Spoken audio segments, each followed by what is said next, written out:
سلام تخطاتل تزا channel محبراوي قطباوي بوليتيكاو كنتات نابرانا بجامعين مملكات مفتيا سلازي شير سبسكرايب تبارك حمقو سلام تخطاتل تزا channel لو مدما بزعبا حدر استي كنعللينا بزعبا مهورات بفلاي دما كام مهورات انتاي نتصبه بزعبا مهورات بزح كبالي سمعي قالي يصبو قالي اون اب نقفيتا زتوكره بحافشا ግን ትምህርትን ምንታይ ይጠቅም ምሁራት ከእንታይ ይخلዎም ዘለዎ ዝብል አገዳሲ ሕቶ ይመስለኒ ሓደ ካብ ላዕለዋይ ትምህርቲ ወይ ካብ ዩኒቨርሲቲ ወይ ካብ ኮሌጅ ዝተመረቀ ሰብ ክልተ ነገራት ሒዙሉ ኢልና ንግምት ኢና ሓደ ኣብ ሓደ ዓውዲ ሓደ ክእለት ኣጥሪ ወይ ተማሂሩሎ ንብል ኢና ማለት እዩ ዓውድቲ ኣብ ሕርሻ ክኸውን ይኽእል እዩ ኣብ ፊዚክስ ክኸውን ይኽእል እዩ ኣብ ጥዕና ክኸውን ይኽእል እዩ ኣብ ታሪክ ክኸውን ይኽእል እዩ ማለት እዩ በቲ ዝተማሃሮ ዓውዲ ካብ ካልኦት ሰባት ዝሓሸ ዝኾነ ፍልጠት ኣለዎ ኢልና ንግምት ማለት እዩ ስለዚ በዚ ዝተማሃሮ ተመሪቁሎ ጽቡቕ ፍልጠት ሒዙ ወፂሎ ኣብኡ እንዳሓቲተዮስን ወላ ቀጥታ እኳ ተዘይተመለሰለይ ሓደ ኣፈናዊ ዝኾነ ሓበሬታ ስክህበኒ ኢልካ ትግምት ማለት እዩ ታኸለይቲ ከዓኒ ሓደ ዝተማሃረ ሰብ ህየሳዊ ዝኾነ ተሓሳስባ ወይ ክሪቲካል ቲንኪንግ ኣማዕቢሉ ኢልና ንግምት ማለት እዩ ስለዚ ንሓደ ዝተማሃረ ሰብ ንነገራት ብተፈላለየ ኣንግል ርኢዩ እቲ ዝገብሮ ሞጎተ እንድሕር ኣሎ ከዓ ናብ ሓቂ ዝተመርኮሰ ወይ ሎጂካል ዝኾነ ኣርጊመንት ክገብር ኣብ ፍልጠት ተመርኪሱ ከዓ ንክካታዕ ንፅበዮ ማለት እዩ ሕጂ ካብዘን ክልተ ተበጊስና እንታይ ደኣዩ ሞ ጥቕሚ ዘለዎ እንድሕር ኢልና በታ ዝተማሃረ ዓውዲ ኣብ ቁጠባዊ ዕብየት ኣገልግሎት ክገብር ይኽእል እዩ ኣብ ማሕበራዊ ፍትሒ ኣገልግሎት ክገብር ይኽእል እዩ ንነብሱ ከዓኒ كعبي يخلي مالتي باتاو كعبي خل بخال ترفي جيزه زسرحو ነገራት ውን كعبي خل ምክንያቱ ኩሉ ግዜ ደቂ ሰባት ዝማሃርዎ ንፍልጠት ጥራሕ ደይኮነ ዝሓሸ ናይ ስራሕ ዕድል ክረኽበሉ ይኽእል ዝሓሸ ሓላፍነት ክረኽበሉ ይኽእል ዝሓሸ ናብራ ክነብረሉ ይኽእል ሓፂር ግዜ ሰርሐ ዝሓሸ እቶት ከምፅእ ይኽእል ኢሎም ስለ ዝሓስብዮም እዚ ማለት ግን ዘይተማሃረ ሰብ ዝያዳ ገንዘብ ኣይውቱን ማለት ኣይኮነን ምክንያቱ بعالم درجات ترينا بوزح نجارات بنقدي بخالق نجارات توم زلعلة تمرت زي بلو زلعلة توتالومو خونا خاليو تسرحوا نتسرح مبصحت جن توم مهاراتي متبلنا مجنان هاي مثلاً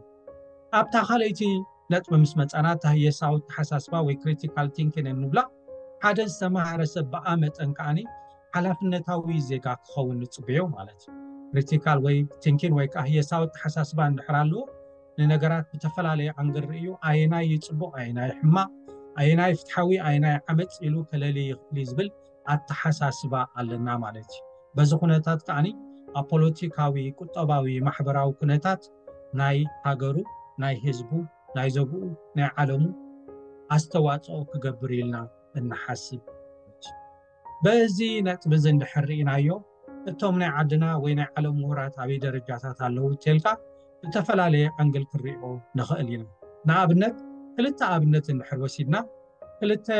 ዓበይቲ ናይ ቋንቋ ክኢላታት እንድሕር ኣምፂና ሓደ ዶክተር ጆሴፍ ጆበለስ ዝበሃል እዚ ናይ ናዚ ወይ ናይ ሂትለር ዝነበረ ፕሮፓጋንዲስት ሓደ ምሁር ነይሩ ነቲ ትምህርቱ ግን ኣብ ጽቡቕ ክንዲ ዝጥቀመሉ ኣብ ሕማቕ ተጠቒሙሉ ህዝቢ ጽኒቱ ህዝቢ ኣጋጊዩ ሰባት ኣብ ዘይድሊ ፕሮፓጋንዳ መሪሑ ክንደይ ዕንወት ኣምፅኡ ማለት እዩ ብኣንጻሩ ኣብቲ ግዜቲ ዝነበረ ካልእ ሰብ ተርኢና እውን አንቶኒዮ ግራምሲ ዝበሃል ጣልያናዊ እዚ ሰብ እዚ ብዛዕባ እዚ ካልቸራል ሄጌሞኒ ዝበሃል ወይ ከዓ ባህላዊ ዕብለላ ዝበሃል ብሰፊሕ ዝፀሓፈ ወይ ብኡ ዝፍለጥ ሰብ እዩ ማለት እዩ አንቶኒዮ ግራምሲ ግን ኣብቲ ግዜቲ ንሙሶሊኒ ንፋሺዝምን ተቃይሙ ኣብ እስር ቤት ዝኣተወ ድሕሪ ከባቢ 10 ዓመት تخكل 11 عمد كعني ኣብ 1937 ኣብ እስር ቤት ዝሞተ ሰብ ማለት እዞም ክልተ ምሁራት ነትናቶም ትምህርቲ ንክልተ አንግል ተጠቂሞምሉ ሓደ ንዓመፅ ሓደ ንፍትሒ ማለት ስለዚ ብዙሕ ግዜ እንማረሉ ክርስቶስ ስለምንታዩ ንፍትሒ ዘይጥቀመሉ ክርስቶስ ስለምንታዩ ኣብ ዘየድሊ ሸንኮለል ዝብል እንብል ኢና እዚ ከዓ ኣባና ዝተረኣየ ጥራሕ ኣይኮነን ካብ ቅድም ዝነበረ ምናልባሽ እውን ዝቕፅል እዩ እዚ ክብል ከለኹ ግን እዚ ነገር እዚ ፍትሓዊ እዩ ማለት ኣይኮንኩን ኣነ ኩሉ ግዜ እንታይ እየ ዝብል ሓደ ምሁር ከምተን ዝበልክዎን ሓደ ናቱ ዝኾነ ፍልጠት ክህልዎ እሞ ኣብቲ ዝተምሃሮ ከዓኒ ኣስተዋፅኦ ክገብር ንነብሲ እውን ክዓቢ ምክንያቱ ንነብሲ ተዘይዓብዩ ዝተምሃሮ ትርጉም የብሉን ክበሃል ይከኣል ካልኣይ ከዓ ንሕብረተሰቡ ከገልግል ንዓመፅ ከወግድ ንፍትሓውነት ክድግፍ እትመርፆ ነገር እዩ ምናልባሽ ፍትሓውነትን ዓመፅን ዝበሃሉ ሳብጀክቲቭ እዮም ካብ ሰብ ናብ ሰብ ኣረኣእያ ይፈላለዩ እዮም ዝበሃል ሕቶ ክመፅእ ክእል እዩ ብሓፈሻ ግን ፍትሓውነት ንክተለልዮ ይፅግመካኒ ብሕልፈቲ የሳዊ ተሓሳስባ ወይ ክሪቲካል ቲንኪንግ ከለካ እቲ ዓመፅ ከዓ ክተለልዮ ኣይፅግመካን እዩ በዚ ክንሪኦ ንኽእል ኢና መስለኒ ኣብዚ ኩሉ ግዜ ዝመፅእ ምሁራት እንታይ ኮይኖም እዮም ገንዘቦም ዘይኣርዩ ምሁራት እንታይ ኮይኖም እዮም ብዛዕባ ስርሖም ዘይግደሱ እንተኣተዎም ኣብ ፖለቲካ ትም ዘይብሉ ዝበሃል ሕቶ ይመፅእ እዩ ምናልባሽ ዶክተር ተስፋኣለም ሃብተ ብዛዕባ እዚ ፅፍፍ ድበለት ሓበሬታ ይብሎ ነዚኣ ክንሰምዓ ንኽእል ኢና እዚ ኣብ ስደት ምስ ከድኩም በቃ ሂወትኩም ጥራሕ ግበሩ ካልእ ግድፉት ፖለቲካ ዝብል ናይ ሓልዮት ማዕዳ ናይ ሓልዮት ተግሳት ካብ ፈትዎ ካብ መቅረብ ካብ ፋሚሊ ካብ ኣርከባ ሓዛ ይመፅእ እዩ መፃኩም ክኸውን ይምንዓኹም ማለት እዩ ሕጂ ምሳት ዝበልክያት ሲቪክ ሪስፖንሲቢሊቲ ሲቪካዊ ሓላፍነት ኣለና ንሕና ብውሕዱስ እቲ ኣብ ደጊ ኣብ ውሽጢ ዘሎ ተዓፊኑ ዘሎ ህዝብና ክብሎ ዘይከኣለ ነገር ክንብል ማለት እዩ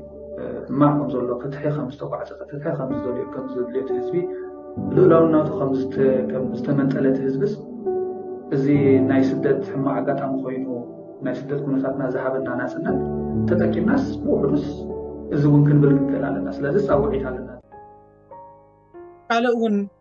ኣብ ርእሲ እዚ እቲ ምሁር ከምዚ ዝበልክዎ ሓላፍነት ኣለዎ